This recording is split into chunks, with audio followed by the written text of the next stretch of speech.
Hello મિત્રો, સ્વાગત છે તમારું જયશ્રી કિચનમાં। તો આજે આપણે બનાવીશું છોલે ભટુરા। તો તેના માટે મેં અહીંયા સામગ્રી બધી લઈ લીધી છે। તો મેં પહેલેથી જ ચણા પલાળીને બાફી લીધા છે ને 4 નંગ બટેકા બાફીને મેચ કરી લીધા છે। મીઠાના લીમડાના પાન છે, ધાણા, અડધું લીંબુ, ટમેટાં અને કાંદા 2 ક્રશ કરી લીધા છે। તો હવે આપણે બનાવવાનું શરૂ કરી દઈએ। તો પહેલાં આપણે અહીંયા એક પેન મૂકી દઈએ। પેન મૂકી દીધું છે। હવે તેને ગેસ ચાલુ કરી આપણે તેમાં તેલ ઉમેરી દઈએ। આપણે 4 મોટી ચમચી તેલ એડ કરવાનું છે। તમને ખાતા નહીં ધરાવ એવા આપણે આજે છોલે ભટુરા બનાવવાના છે। તો આપણે 4 ચમચી તેલ લઈ લીધું છે। હવે તેલ આવે ને ત્યાં સુધી આપણે બધા મસાલા અહીંયા લઈ લીધા છે। રાઈ જીરું છે, મરચું પાવડર, હળદર, ગરમ મસાલો, હિંગ ને ધાણા જીરું પાવડર। તો આપણે બધા મસાલા અહીંયા લઈ લીધા છે। આપણું તેલ આવી જાય એટલે આપણે પહેલાં રાઈ જીરું એડ કરીશું।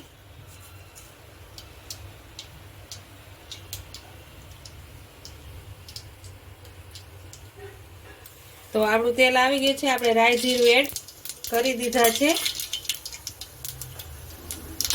હવે આપણે તેમાં થોડી હિંગ નાખીશું, મીઠા લીમડાના પાન, પહેલા આપણે કાંદા એડ કરીશું।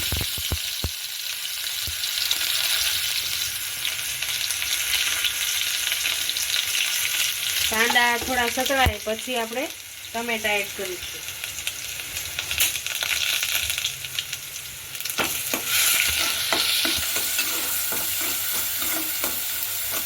થોડી બ્રાઉન કલરની થાય ત્યાં સુધી આપણે સાતળવા દઈશું।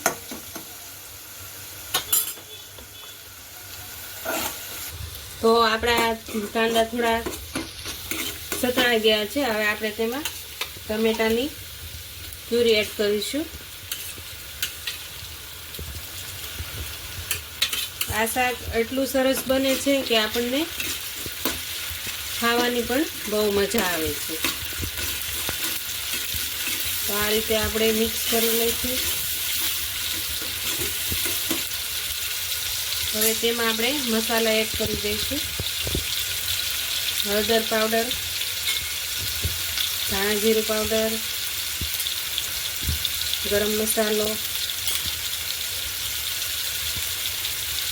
અને લાલ મરચું પાવડર।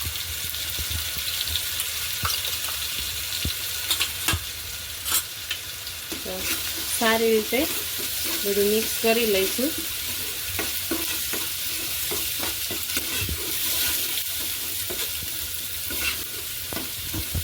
તો આપણું મસાલા મિક્સ થઈ ગયા છે। હવે આપણે તેમાં સ્વાદ પ્રમાણે, મેં પહેલેથી બાફવામાં નિમક નાખ્યું છે એટલે આપણે સ્વાદ પ્રમાણે જ નાખીશું।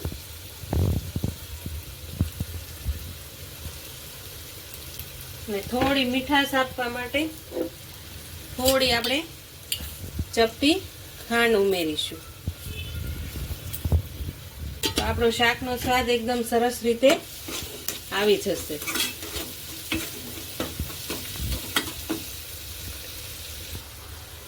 તો આપણું ગ્રેવી એકદમ સરસ રીતે સતળાઈ ગઈ છે ને તેલ પણ છૂટું પડી ગયું છે।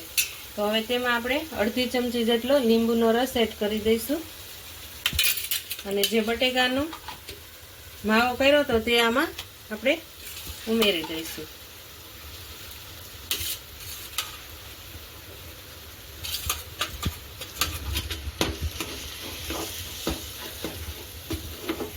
તો આ રીતે આપણે મિક્સ સરસ રીતે કરી દઈશું।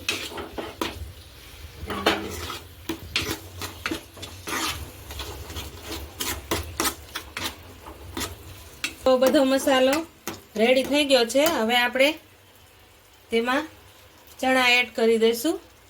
બાફેલા છે તેમાં પાણી જે છે તે જ આપણે રાખવાનું રહે છે. હવે આપણે સરસ રીતે મિક્સ કરી લઈશું.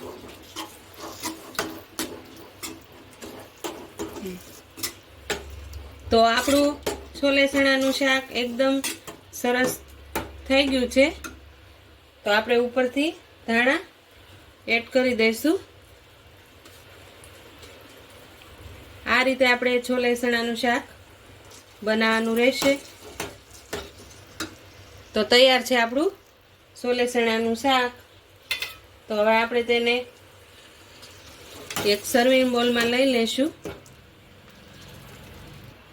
તો તૈયાર છે આપણું છોલે ચણાનું શાક.